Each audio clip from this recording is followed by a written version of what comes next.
ఆవిడైతే మీ reels చూసారు, ఇలాంటి సమాజంలో ఎంత మంచి వ్యక్తి ఉన్నారా అని చెప్పి షాక్ అయ్యారు. వాళ్ళ ఫ్యామిలీ అంతా ఒప్పుకుని చేసుకున్నారు. మీరు ఎలా ఆవిడని ఎలా ఇష్టపడ్డారు? ఐ మీన్ నేను నిజంగా చెప్తున్నానన్నా, నేను అసలు ఆ అమ్మాయి కూడా ఫేస్ కూడా నేను సరిగ్గా చూడలేదని, నిజంగా చూడలేదని ఆ అమ్మాయి ఫేస్ కూడా. మా మమ్మీ మా డాడీ ఏం చెప్తే అది నేను చేసుకున్నానని, ఇది నిజం అని ప్రామిస్ ఏమంటే వేస్తాను. మా మమ్మీ మా డాడీ చేసుకోమన్నారని నేను చేసుకున్నానని నిజంగా అయితే నిజంగా చెప్తున్నాను. ఆవిడ నాకు రాగానే వణిగేశారని ఇలాగా చూసినప్పుడు పెళ్లి చూపులు వణిగేసి ఎవరు ఈ అమ్మాయి చూడాలా వద్దా అని చెప్పి మాకు చాలా భయం వేసేదాన్ని. నేను తర్వాత మళ్ళీ వచ్చానని, ఫస్ట్ మళ్ళీ ఒకసారి మాడతానని చెప్పానని వెళ్ళానని. వెళ్తే తను ఏ క్వశ్చన్ అడగలేదని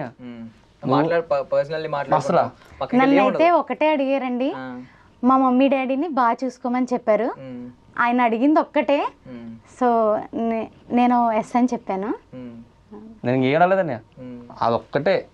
నువ్వు వంట బాగా చేస్తావా, నువ్వు అదిగా అసలు ఏ అడగలేదని. మా మమ్మీ మన డాడీ చూసి, ఎందుకంటే మనం అయితే ఉంటాం కొంచెం ముసలాళ్ళు అయిపోయారని వాళ్ళు చూసుకోవడానికి మనమే కదా నేను చూసుకోవాలి.